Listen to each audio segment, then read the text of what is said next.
हे आहे DS news network. आपण पाहत आहात आपली बातमी आपला आवाज.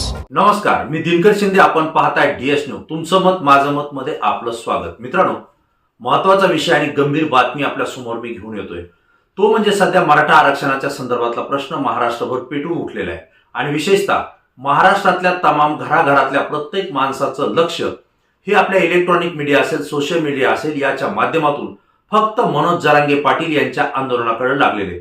मनोज जरांगे पाटील हे 17 दिवसाचं आमरण उपोषण केल्यानंतर शासनानं दिलेल्या आश्वासनानं आपलं आंदोलन मागे त्यांनी घेतलं होतं. परंतु 28 ऑक्टोबर पर्यंत शासन हे मराठा समाजाला कुणबीचं सरसकट आरक्षण देईल अशा पद्धतीची ग्वाही त्यांना शासनाकडून मिळाली होती. परंतु शासनानं ते आरक्षण दिलं नाही आणि म्हणून 25 ऑक्टोबर पासून मनोज जरांगे पाटील हे पुन्हा एकदा जालना जिल्ह्यातल्या आंतरवाली सराटी या ठिकाणी आमरण उपोषणाला बसलेले आहेत. आज त्यांच्या आमरण उपोषणाचा 6वा दिवस आहे. मित्रांनो, मनोज जरांगे पाटलांनी जे 17 दिवसाचं आमरण उपोषण केलं त्यामध्ये त्यांच्या शरीरामध्ये झालेली झीज असेल किंवा अशक्तपणा असेल तो अद्याप भरून आलेला नाही. त्यांच्यामध्ये ताकद तितक्या शरीरामध्ये आलेली नाही. त्यानंतर पुन्हा एकदा 25 तारखेपासून त्यांनी आमरण उपोषण सुरू केलेलं आहे आणि आज 6व्या दिवशी मात्र त्यांची प्रकृती त्या ठिकाणी खालावत चाललेली आहे.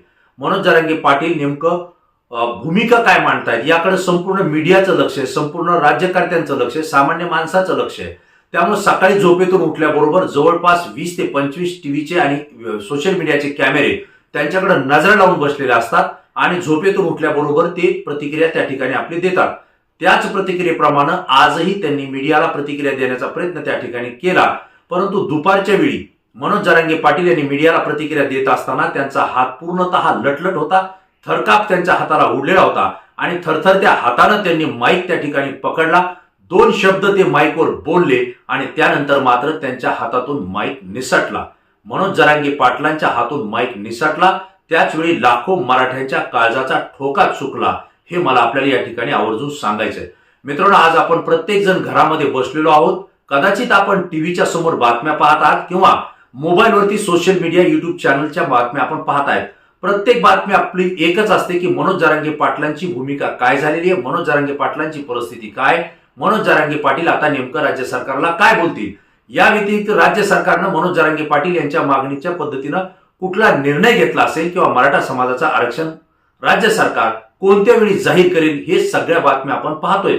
आणि अशाच पद्धतीनं दुपारी सुद्धा मनोज जरांगे पाटील ज्यावेळेस प्रतिक्रिया द्यायला उठले त्यावेळेस अक्षरशः त्यांना उठता येत नव्हतं. गावकऱ्यांनी आणि त्या ठिकाणी आंदोलनकर्ते समाजसेवक जे आहेत त्यांनी मनोज जरांगे पाटील यांना दोन्ही हाताला धरून त्या ठिकाणी बसवलं, त्यांना उशीचा टेकू दिला आणि अशाच वेळी त्यांनी माईकवर मीडियाशी बोलण्याचा आणि संपर्क साधण्याचा प्रयत्न केला.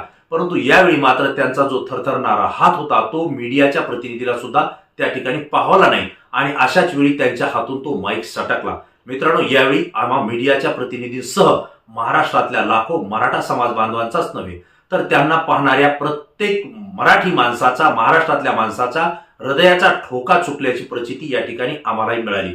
मित्रांनो, ही अत्यंत गंभीर बाब आहे. राज्य सरकारनं मनोज जरांगे पाटलांच्या या आंदोलनाकडे गांभीर्यानं घेण्याची गरज आहे.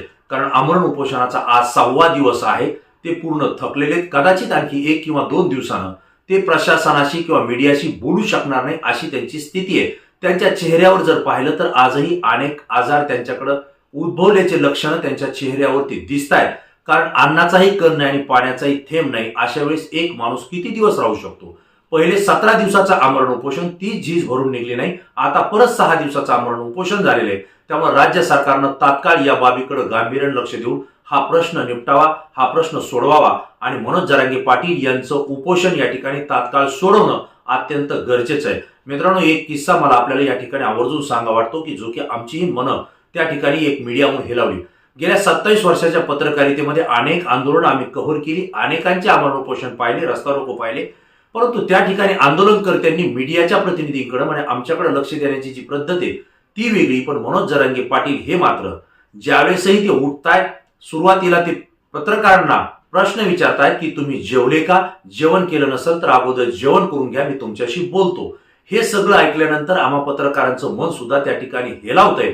त्याचं कारण असं की ज्या माणसानं स्वतः अन्नाचा कण खाल्लेला नाही, पाण्याचा थेंब नाही, आरोग्य सेवाही घेतलेली नाही, एकही सलाईनही त्यांनी लावून घेतलेली नाही, अशा परिस्थितीत ते स्वतः थरथरत आहेत.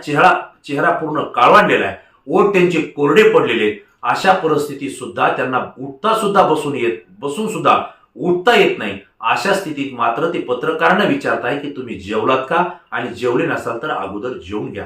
मित्रांनो, या ठिकाणी अनेक पत्रकार असे झालेले आहेत आता की जरांगे पाटलांना पाहून त्यांनी सुद्धा आपलं अन्न जे काय आहे त्याचा सुद्धा त्यांनी त्याग केलेला आहे. अनेकांनी आपलं 2 वेळचं जेवण सुद्धा या ठिकाणी 1 वेळेवर आणून ठेवलेले आहे. कारण समोर एवढा प्रखरतेनं आंदोलन करताना आणि समाजाच्या हितासाठी आंदोलन करणारा आंदोलनकर्ता पाहिल्यानंतर आपली ही जेवणाची इच्छा त्या ठिकाणी मेलेली दिसते, हे या ठिकाणी आपल्याला आवर्जून सांगावं लागतं. मित्रांनो, जरांगे पाटलाच्या थरथरणाऱ्या हातातून जर माईक खाली पडला आणि काळजाचा ठोका जर चुकत असेल तर येणाऱ्या काळामध्ये ही आंदोलन मनोज जरांगे पाटील मागे घेणार नाही. जोपर्यंत आरक्षण मिळत नाही तोपर्यंत हे आरक्षण कोणत्या टोकाला जाईल आणि शासनाची भूमिका नेमकी कधी जाहीर होईल याचा अंदाज कुणालाही सांगता येत नाही. अशा वेळी मात्र महाराष्ट्रातले कोट्यावधी समाज बांधव हे फक्त मराठा समाजाच्या मनोज जरांगे पाटील यांच्या आंदोलनाकडे पूर्ण लक्ष देऊन पाहतायत. आणि विशेषतः हे आंदोलन आता तीव्र होताना आपल्याला दिसतंय. नेत्यांना गावबंदी झालेली आहे. यापुढे जाऊन आणखी कदाचित नेत्यांना घरातून बाहेर निघणं सुद्धा मुश्किल होईल. अशी परिस्थिती राज्यकर्त्यांची या महाराष्ट्रामध्ये निर्माण झालं तर आपल्याला काही कौतुक वाटू नये. कारण परिस्थिती तशी झालेली आहे की समाजासाठी लढणाऱ्या नेतृत्व जर घायल होत असेल तर इतरांना आम्ही कसं चांगल्या पद्धतीनं त्या ठिकाणी फिरून देऊ शकतो, वागू देऊ शकतो, अशी भावना मराठा समाजाच्या समाज बांधवांची झालेली या ठिकाणी पाहायला मिळते. मित्रांनो, हा विषय मला महत्वाचा वाटला, मी आपल्यासोबत शेअर केला.